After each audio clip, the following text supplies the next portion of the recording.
Henry law यानी कि Henry के नियम। तो भौतिकी में हेनरी का नियम गैस के भौतिक गुणों से संबंधित एक नियम है जिसे विलियम हेनरी ने 1803 में प्रतिपादित किया था। तो विलियम हेनरी ने अपना जो सिद्धांत दिया था वो ऐसे विलयन के लिए दिया था जिसमें कि जो विलायक हो वो द्रव हो और जो विलेय हो वो गैस हो। और इन्होंने यहाँ पर गैसों के आंशिक दाब और विलयन में घुले हुए गैस के मात्रा के बीच एक संबंध स्थापित किया जिसे हम हेनरी का नियम कहते हैं। तो यदि हम बात करें इनकी परिभाषा की यानी कि इनके नियम की परिभाषा की, तो इनके अनुसार किसी गैस की किसी द्रव में घुलनशीलता यानी कि कोई गैस है और किसी द्रव में घुल रहा है तो उस गैस के उस द्रव के ऊपर स्थित आंशिक दाब के समानुपाती होता है। तो कहने का मतलब यह है कि जब किसी द्रव में कोई गैस खोला जाता है तो उस गैस की जो घुलनशीलता है यानी कि उसके जो घुलने की क्षमता होती है वह उस गैस के जो आंशिक दाब है उसके समानुपाती होता है। मतलब दाब जितना अधिक होगा वह गैस उतना ही अधिक उसमें घुलेगा और यदि दाब कम होगा तो उसकी घुलनशीलता कम होगी। जैसा कि आप इमेज में देख सकते हैं कि पहले वाले इमेज में आपको देख रहे हैं कि दाब जो है एक बार है।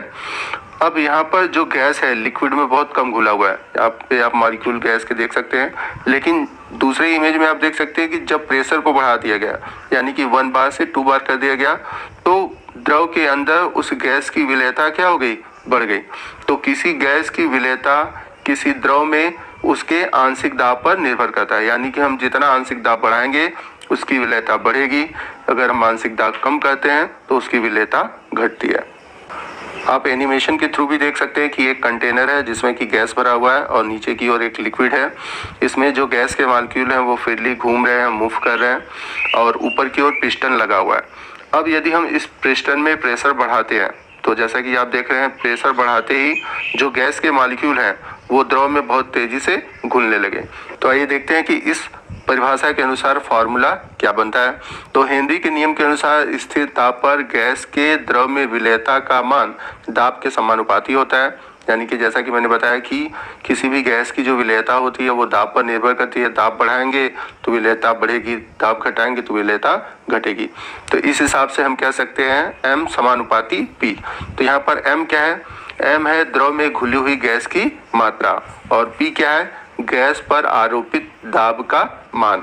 और हम सभी जानते हैं कि जब समानुपाती का चिन्ह हटाते हैं तो हमेशा एक स्थिरांक आता है जिसे हम k से प्रदर्शित करते हैं और इसे हम कहते हैं हेनरी नियम का स्थिरांक। तो इस प्रकार से हमारा फार्मूला क्या बना, m = Kp। m है गैस में घुली हुई गैस की मात्रा, k है हेनरी नियम का स्थिरांक और p है गैस पर आरोपित दाब का मान। तो यहाँ पर आप देख सकते हैं m का मान यानी कि द्रव में घुली हुई गैस की मात्रा जो है तभी बढ़ेगी जब प्रेशर बढ़ेगा। प्रेशर बढ़ाएंगे तो गैस की जो विलेयता है वो बढ़ती जाएगी। अब हेनरी के नियम के लिए एक और परिभाषा है और एक और फार्मूला बनता है, मैं वो भी आपको बता देता हूँ। तो हेनरी के नियम को विलयन में गैस के मोल अंश यानी कि यहाँ पर हम जो मात्रा लेंगे वो लेंगे मोल अंश के रूप में। तो हेनरी के नियम के विलयन में गैस के मोल अंश के रूप में भी व्यक्त किया जाता है जिसके अनुसार गैस की द्रव में विलेयता को निम्न रूप से व्यक्त किया जा सकता है। तो यहाँ पर हम जो गैस है उसकी जो मात्रा घुल रही है उसको हम मोल अंश के रूप में लेंगे। तो जब हम गैस की मात्रा को मोल अंश के रूप में लेते हैं तो इसकी परिभाषा और सूत्र क्या होगा, आइए हम हेनरी के नियम के अनुसार जानते हैं। तो इनके अनुसार अगर हम परिभाषा देखें, किसी गैस का वाष्प अवस्था में आंशिक दाब उस विलयन में गैस के मोल अंश के समानुपाती होता है, इसे भी हेनरी का नियम कहते हैं।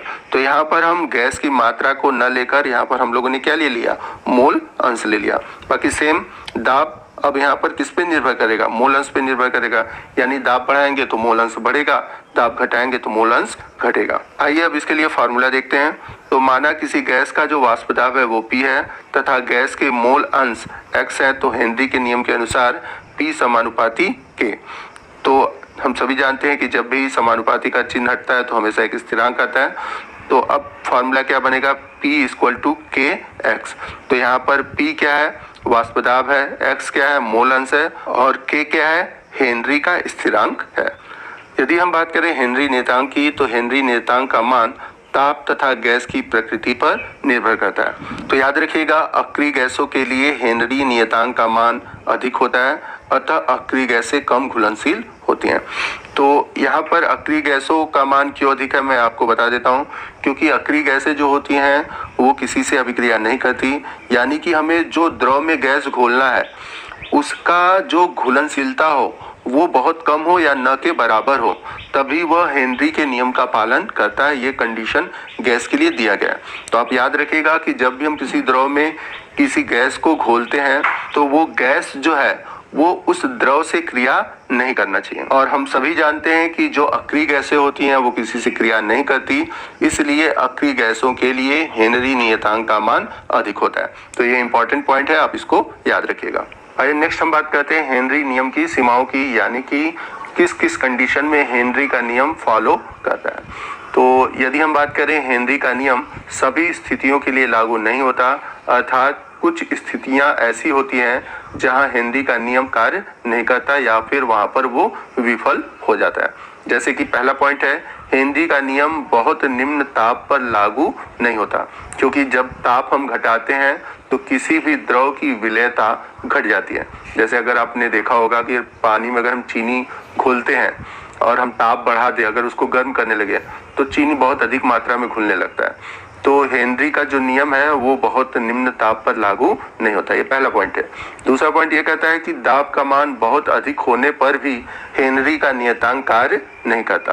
तो दोनों कंडीशन है, न बहुत अधिक ताप हो न ही बहुत निम्न ताप हो। तीसरा पॉइंट ये कहता है कि यह नियम तभी लागू होता है जब किसी गैस की विलेयता का मान विलायक में बहुत कम होता है। जैसा कि मैंने पीछे बताया था कि हम अक्रिय गैस लेते हैं, क्यों?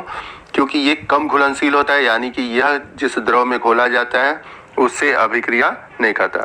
तो हमेशा कंडीशन ये होता है कि जब भी हम गैस लें वो उस द्रव में कम विलेय हो या फिर न के बराबर विलेय हो।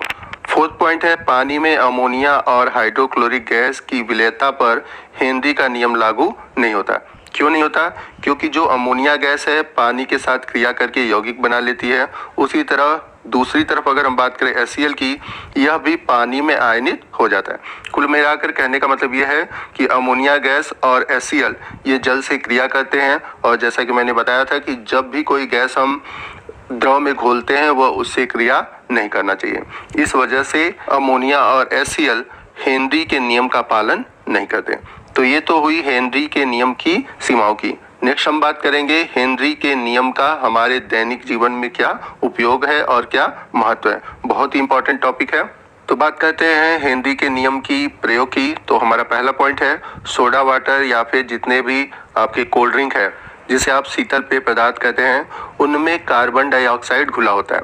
जैसे आप बॉटल को ओपन करते हैं तो आपको साउंड सुनाई देती है, तो आपने देखा होगा, महसूस किया होगा कि उसमें कोई गैस निकलती है। तो वो गैस कौन सी होती है? कार्बन डाइऑक्साइड गैस होती है। तो होता क्या है कि उस कोल्ड ड्रिंक में कार्बन डाइऑक्साइड गैस को एक प्रेशर पर क्या किया जाता है? भरा जाता है। अब क्यों भरा जाता है? क्योंकि वो उसके टेस्ट को मेंटेन करता है। अगर आप जब बॉटल को कुछ समय खोल के छोड़ देते हैं तो होता क्या है कि उसका जो फ्लेवर होता है वो आपको चेंज समझ में आता है। तो हेनरी के नियम का उपयोग करके उस कोल्ड ड्रिंक में, यानी कि सोडा वाटर या फिर शीतल पेय पदार्थ में CO2 गैस भरी जाती है और उसमें उसको घुलनशील बनाया जाता है। दूसरा पॉइंट है जो कि मोस्ट इंपॉर्टेंट है, जब समुद्री गोताखोर गहरे समुद्र में जाते हैं तो उन्हें उच्च दाब का सामना करना पड़ता है, जिससे वायु में उपस्थित ऑक्सीजन और नाइट्रोजन की रक्त में विलेयता बढ़ जाती है। क्यों बढ़ जाती है? क्योंकि जैसे जैसे गोताखोर पानी में नीचे जाता है तो ऊपर वायुमंडलीय दाब बढ़ता है। तो वायुमंडलीय दाब बढ़ने से क्या होता है कि ऑक्सीजन और नाइट्रोजन गैस उसके रक्त में बहुत तेजी से घुलने लगते हैं, क्योंकि मैंने अभी बताया कि प्रेशर बढ़ने से गैस की विलेयता क्या होती है? बढ़ती है। तो जब गोताखोर समुद्र की सतह पर आते हैं तो दाब धीरे धीरे कम होने लगता है, और दाब कम होने पर रक्त में घुली हुई ऑक्सीजन और नाइट्रोजन बहुत तेजी से गैस के बुलबुले के रूप में रुधिर कोशिका में एकत्रित होने लगते हैं, जिससे रक्त में प्रवाह में रुकावट आ जाती है और यह स्थिति बहुत घातक होती है। और इस कंडीशन को हम बोलते हैं बेड्स, यानी कि जब मनुष्य समुद्र से बाहर की ओर आता है तो प्रेशर घटता है, और जैसे जैसे प्रेशर घटता है घुलनशीलता क्या होती है, गैस की घटने लगती है।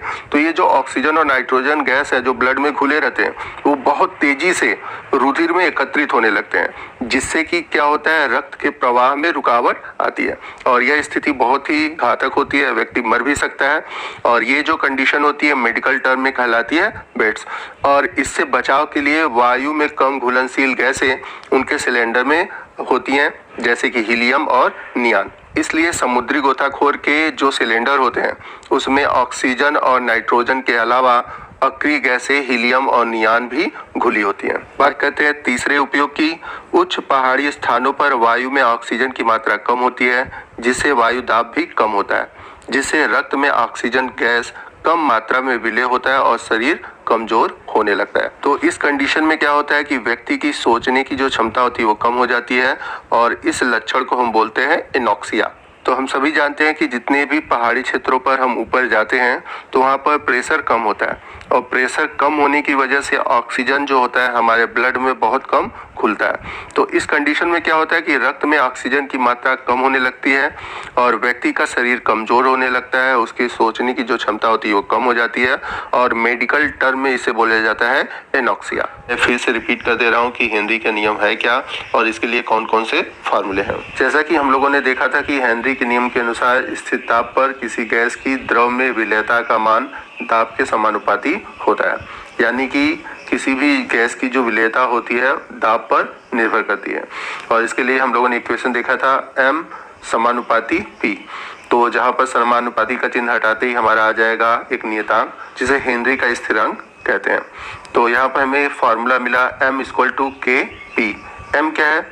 m है द्रव में घुली हुई गैस की मात्रा, K है समानुपाती नियतांक जिसे हम हेनरी नियम का स्थिरांक भी कहते हैं, और P है गैस पर आरोपित दाब का मान। एक तो ये फार्मूला हो गया। दूसरा हम लोग फार्मूला पढ़ेंगे आंशिक दाब पर। तो किसी गैस का वाष्प अवस्था में आंशिक दाब उस विलयन में गैस के मोल अंश के समानुपाती होता है, और इसे भी हेनरी का नियम कहते हैं। तो जब हम दाब को वाष्प दाब के रूप में लेंगे तो यहाँ पर वाष्प दाब हम मान लेंगे P है, और गैस के मोल अंश X जिसे हम मोल प्रभाज्य भी कह सकते हैं, तो गैस के मोल अंश को हम X के रूप में लेंगे। तो इस हिसाब से हमारा हेनरी का नियम क्या बनेगा? P = Kx, जहाँ P है वाष्प दाब, X है मोल अंश और K है हेनरी स्थिरांक।